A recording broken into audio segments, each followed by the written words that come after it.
আসসালামু আলাইকুম। জানিয়ে দেব আমাদের হাতে আসা সর্বশেষ গুরুত্বপূর্ণ আপডেট নিউজ। চতুর্থ দিনে গড়ালো ইরান ইসরায়েল সংঘাত, চলছে একের পর এক মিসাইল বর্ষণ। এরপর জানিয়ে দেব ইরান যুদ্ধে পরমাণু অস্ত্র ব্যবহার করবে কিনা জানালেন ইরানের প্রেসিডেন্ট। এদিকে ইসরায়েলের হয়ে গুপ্তচর বৃত্তির অভিযোগে ইরানের একজনের মৃত্যুদণ্ড কার্যকর করা হয়েছে। দখলকৃত এলাকা ত্যাগ করুন, নয়তো ধ্বংসের মুখোমুখি হতে প্রস্তুত থাকুন, ইসরায়েলকে এভাবে হুঁশিয়ারি করল ইরান। এবং সর্বশেষ জানিয়ে দেব খামেনিকে হত্যার ইসরায়েলি পরিকল্পনা ট্রাম্পের আটকানোর কথা জানিয়ে দেওয়ার মানে কি। এতক্ষণ শুনছিলেন সংবাদ শিরোনাম, এবারে বিস্তারিত। তার আগে নতুন নতুন আপডেট নিউজ পেতে আমাদের চ্যানেলটি সাবস্ক্রাইব করে রাখুন। ইসরায়েলের হামলায় গত 4 দিনে তেহরানে নিহতের সংখ্যা বেড়ে 224 জনে দাঁড়িয়েছে। আহত হয়েছেন 1270 জনেরও বেশি মানুষ। এছাড়া ইসরায়েলের বন্দর নগরী হাইফা সহ মধ্যাঞ্চলের 4টি জায়গায় ইরানের ক্ষেপণাস্ত্র হামলায় 8 জন নিহত এবং অন্তত 74 জন আহত হয়েছেন। এ নিয়ে ইরানের পাল্টা হামলায় ইসরায়েলের নিহতের সংখ্যা বেড়ে হয়েছে 20 জন। এরই মধ্যে হামলার প্রতিশোধ নেওয়া শেষ না হওয়া পর্যন্ত যুদ্ধবিরতির কোনো আলোচনায় বসতে অস্বীকৃতি জানিয়েছে ইরান। এদিকে ইরানের বিরুদ্ধে লড়াইয়ে আন্তর্জাতিক সম্প্রদায়ের সহায়তা চেয়েছে ইসরায়েল। টানা চতুর্থ রাতেও একে অপরের ভূখণ্ড লক্ষ্য করে দফায় দফায় ক্ষেপণাস্ত্র ছুড়েছে ইসরায়েল ও ইরান। সোমবার ভোরে ইসরায়েলের একটি তেল পরিশোধনাগারে আঘাত হানে ইরান। এছাড়া দেশটির মধ্য অঞ্চলেও ইরানের হামলায় কয়েকজন হতাহত হন। ইরানি একটি মিসাইল মধ্য ইসরায়েলের পিতাহ টিকভা শহরের একটি ভবনের সরাসরি আঘাত হানায় সেখানে আগুন ধরে যায়।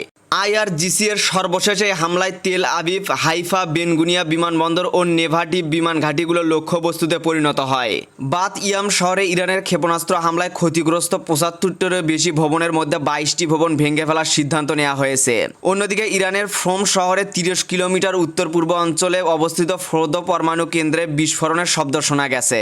এর আগে ইসরায়েলি বিমান হামলায় নিহত হন ইরানের অভিজাত বাহিনীর রেভলিউশনারি গার্ড কোরের আইআরজিএ গোয়েন্দা শাখার প্রধান সহ 2 ইরানি জেনারেল। এছাড়া ইরানের ক্ষেপণাস্ত্র ঘাঁটিতে হামলা চালাচ্ছে ইসরায়েলি বিমান বাহিনী। এক বিবৃতিতে আইডিএফ বলেছে তারা ইরানের কেন্দ্রীয় অঞ্চলের ভূমি থেকে উৎক্ষেপণযোগ্য ক্ষেপণাস্ত্র ঘাঁটিতে আক্রমণ চালাচ্ছে। এরই মধ্যে হামলা না থামালে ইসরায়েলকে আরও কঠোর জবাব দেওয়া হবে বলে সতর্ক করেছেন ইরানের প্রেসিডেন্ট মাসুদ পেজেশকিয়ান। ইরাকের প্রধানমন্ত্রীর সঙ্গে টেলিফোনে আলাপকালে তিনি কথা বলেন। ইসরায়েল হামলা অব্যাহত রাখলে মধ্যপ্রাচ্যের অন্যান্য দেশগুলোর নিরাপত্তাও ঝুঁকির মুখে পড়বে বলে মন্তব্য করেছেন ইরানের প্রেসিডেন্ট। ইসরায়েলের সঙ্গে চলমান সংঘাতের মধ্যে পরমাণু অস্ত্র নিয়ে মন্তব্য করলেন ইরানের প্রেসিডেন্ট মাসুদ পেজেশকিয়ান। উদ্বুদ্ধ পরিস্থিতি নিয়ে সোমবার 16 জুন ইরানের সংসদে কথা বলেন তিনি। এ সময় ইরানের পরমাণু কর্মসূচি নিয়েও তিনি মন্তব্য করেন। ইরানের রাষ্ট্রীয় সংবাদ মাধ্যম ইরনার বরাত দিয়ে আল জাজিরা জানিয়েছেন, প্রেসিডেন্ট বলেছেন ইরানি অগ্রাসী নয়। পারমাণবিক কর্মসূচি নিয়ে যুক্তরাষ্ট্রের সঙ্গে আলোচনা চলমান রয়েছে। ইসরায়েলের সঙ্গে চলমান সংঘাত নিয়ে তিনি বলেন, শত্রুরা আমাদের ও আমাদের জাতির উপর নির্যাতন, হত্যা ও খুন করে দৃশ্যপট থেকে সরাতে পারবে না। কারণ প্রত্যেক বীরের পতাকা পড়ে গেলে আরও শত শত বীর আছে যারা পতাকা তুলে নিয়ে শত্রুদের নির্যাতন, অবিচার ও বিশ্বাসঘাতকতার জবাব দেবে। মাসুদ পেজেশকিয়ান বলেন, আমরা পারমাণবিক অস্ত্রের অনুসন্ধান করছি না।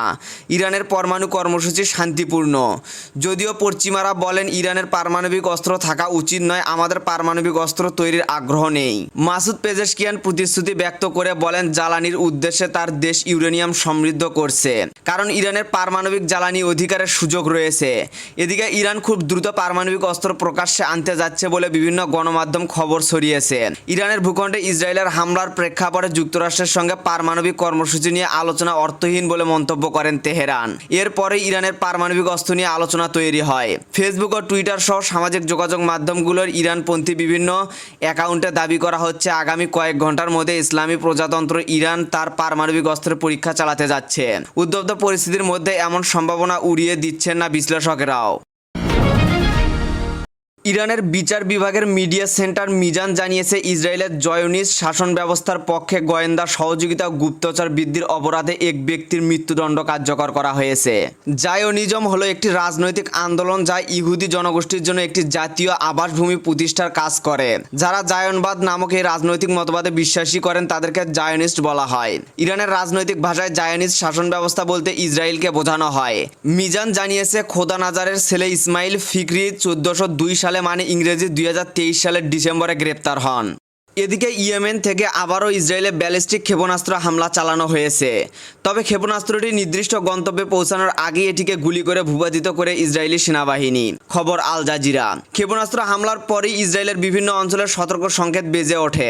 দেশটির সেনাবাহিনী এক বিবৃতিতে জানিয়েছে ক্ষেপণাস্ত্রটি ইসরায়েলি ভূখণ্ডে প্রবেশের আগেই একে ভূপাতিত করা হয়। গত শুক্রবার ইরানে বিমান হামলার পরে ইসরায়েলে ক্ষেপণাস্ত্র হামলা চালায় ইয়েমেন। যদিও দেশটির হুথি বিদ্রোহীরা গাজায় ফিলিস্তিনিদের প্রতি সংহতি জানিয়ে 2023 সালের 7ই অক্টোবর থেকে তেল আবিবকে লক্ষ্য করে একাধিক ক্ষেপণাস্ত্র হামলা চালিয়ে যাচ্ছে।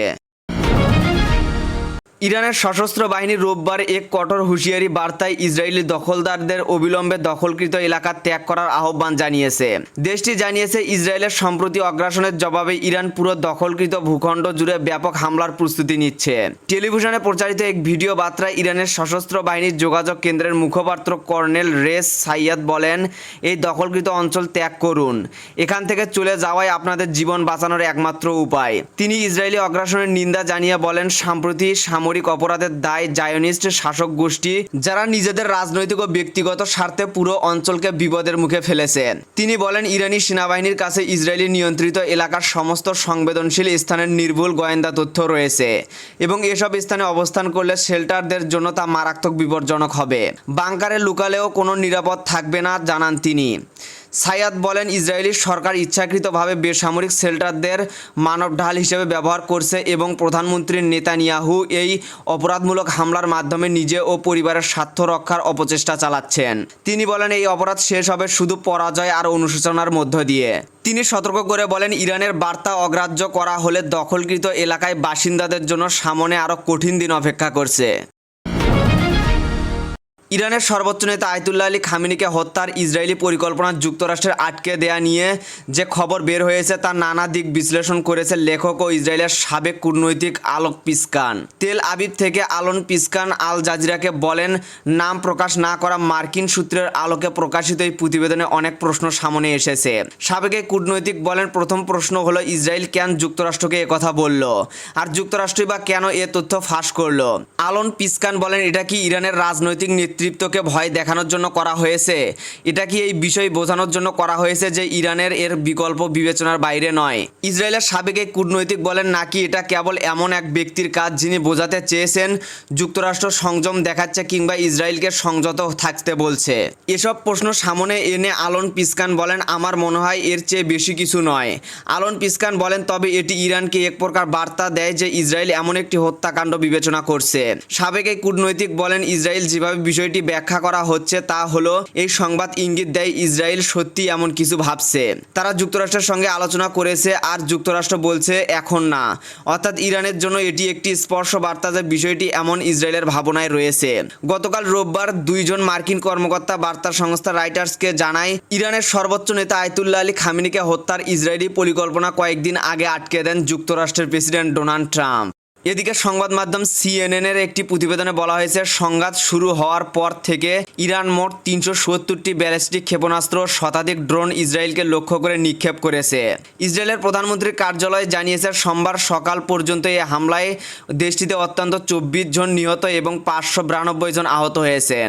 আহতদের মধ্যে 10 জনের অবস্থা আশঙ্কাজনক। ইরানি হামলায় ইসরায়েলে অন্তত 30টি স্থানে আঘাত লেগেছে বলে জানানো হয়েছে। অন্যদিকে শুক্রবার থেকে শুরু হওয়া সংঘাতে ইরানের অন্তত 224 জন নিহত হয়েছে বলে জানিয়েছে দেশটির স্বাস্থ্য মন্ত্রণালয়। এখন এই পর্যন্তই ছিল। পরবর্তী আপডেট নিউজ জানতে আমাদের চ্যানেলের সাথেই থাকুন। ধন্যবাদ।